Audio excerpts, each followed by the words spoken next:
Hi, I'm Susanna from the yoga, and today is day one of the Corona Yoga Challenge.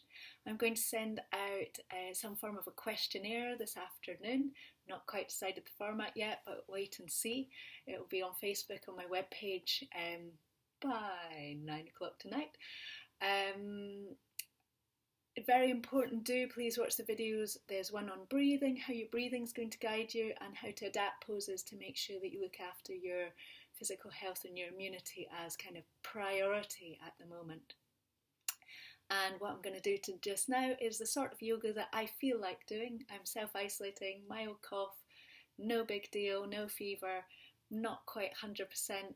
So that's where I am today. That's what I'm going to share with you. A couple of really important things I forgot to say. Number one, please subscribe down here, red button, to make sure that you keep getting updates on when the new video comes. It will also be on the Facebook page, but this one's most reliable.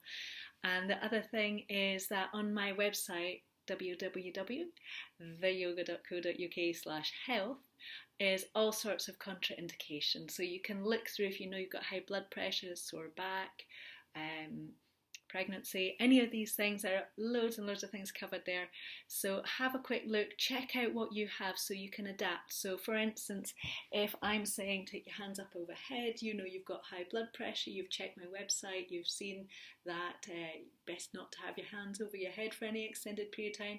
You can just adapt by taking your hands lower down. So if you start by just finding a space where you can take your hands out to the side safely, and ideally that you've got a mat on the floor so that your feet are nice and steady. And make sure you've got comfortable clothes on, a little bit of fresh air would be wonderful.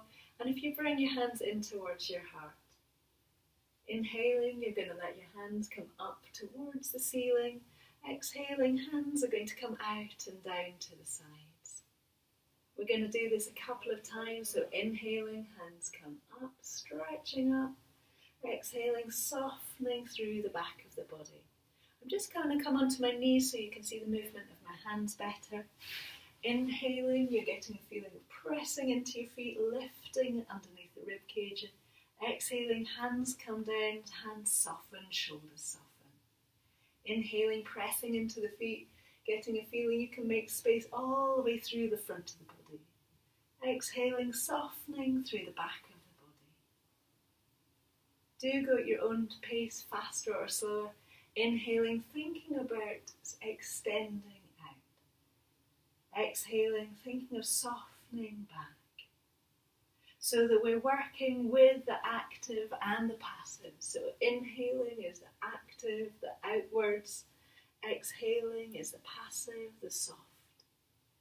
And we're finding a connection between moving out and into the world to find energy, softening back into ourselves to settle down, and then bringing your hands in towards your heart. And then you're going to let your shoulders have a little roll, one shoulder and then the other shoulder. You're going to let your hands come onto your hips, you're going to take your feet a little bit wide, and you're just going to slide your hips around so you get a little bit of easing out of the back and the back of the waist.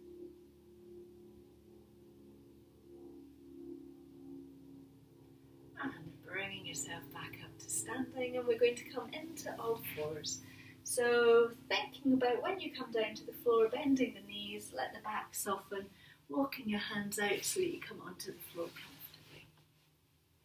You're going to be lifting up through the back of the waist, up through the tummy, up through the pelvic floor, and head releases down. Inhaling, you're going to lengthen out to look between your hands or slightly beyond.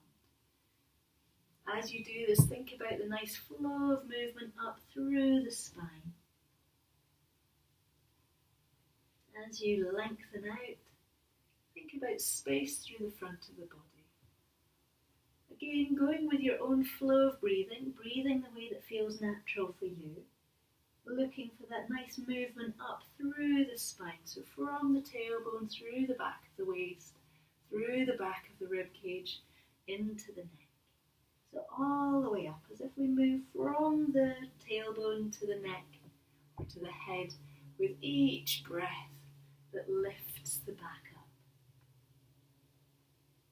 Now we're just going to focus for a moment. So imagine that now you've got that lovely movement through the spine. Now think about the lift through the pelvic floor, the lift through the tummy, and the fact that that movement scoops up through the front of the body that draws the back of the body up. Again, just going with your own breathing.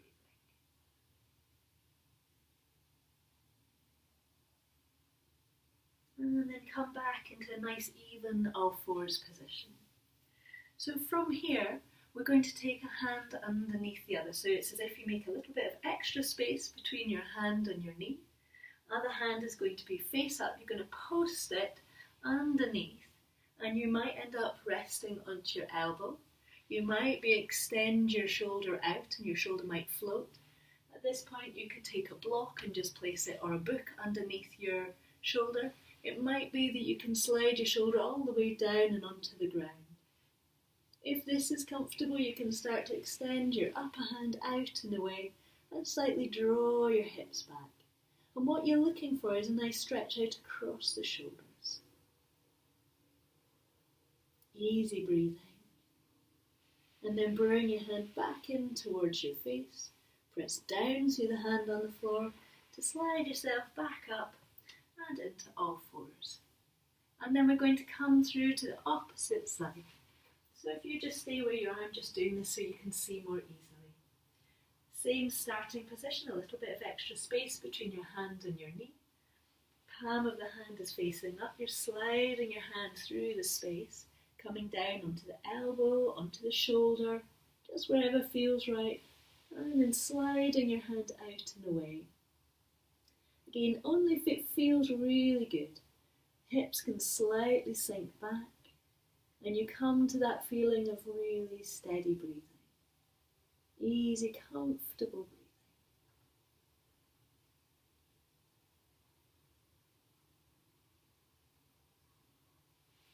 You're going to bring your hand back close in towards your face. You're going to press into the hands to bring yourself back to all fours. Allow your body to move just a little bit the way that feels right for you so that you can stretch out. And then if you bring yourself to sitting onto your bottom. Now at this point I've not got a block with me right here, right now. But if you come to sit onto the floor and it doesn't feel entirely comfortable, if you just take a book or a couple of block books, set them underneath your hips so that you're that little bit higher off the floor. If you're using books, try to make sure that the cover isn't slidey so that you stay nice and steady, and really make sure that the stack of books, if you're using a few, are really evenly on top of one another so you don't end up slipping. From here you're going to take the soles of your feet together and you're going to let your knees come away just a little bit, so very, very comfortable position. And you're looking for the back to feel that it can lift up. So instead of the back rounding back the way, that the lower back lifts up and forwards, the rib cage moves slightly forwards, the tummy slightly lifts up. So we've got from the hips a position where the spine can find a natural and comfortable curve. You're going to have one hand rested onto your leg, other hand's going to rest onto the floor. Now do you see my hand is really passive? It's really not doing much. It's not tight, it's not way away from me, so it's not going to draw me out of my centre line. Because what I'm trying to do is keep my spine up above itself the whole time. And my hand is just very, very gentle on the floor, and I'm going to open round towards the hand on the floor. It's a nice, smooth, comfortable movement. Bring yourself back to the centre and then to the opposite side. So same thing, just gently coming round. So nice and smooth through the back of the body, and then bringing yourself back to the centre. You're going to come to your first side again. So this time, as you come round, imagine that little lift through the pelvic floor, the little lift through the tummy, and then we spiral round with the rib cage, and you can find that slightly deeper movement, and you'll know it because you'll see there'll be these movements of the fabric across your tummy. So we're looking for that diagonal movement down through the hip you've come away from, round with the rib cage to the opposite side. And then once you've got that movement round through the rib cage, then we can work into the shoulders. And then maybe your head will want to move a little bit. It might or might not, just let it be. Very, very smoothly. Bring yourself back to the centre. And then we're going to swap over to the other side. So again, hand is gentle on the floor. It can come away at any time because my spine is in a good position. I'm moving round with the rib cage. So I've got a movement round through the tummy. Then I'm going to move into the shoulders. All the time I've got that feeling of my spine lengthening up as well. So it's not that I've just kind of crunched round and down. It's a lifting to come round. And then maybe the head will follow as well. And then bring yourself so smoothly all the way back to the centre. And from here you're just going to fold forwards so that your head can rest down and the back can soften.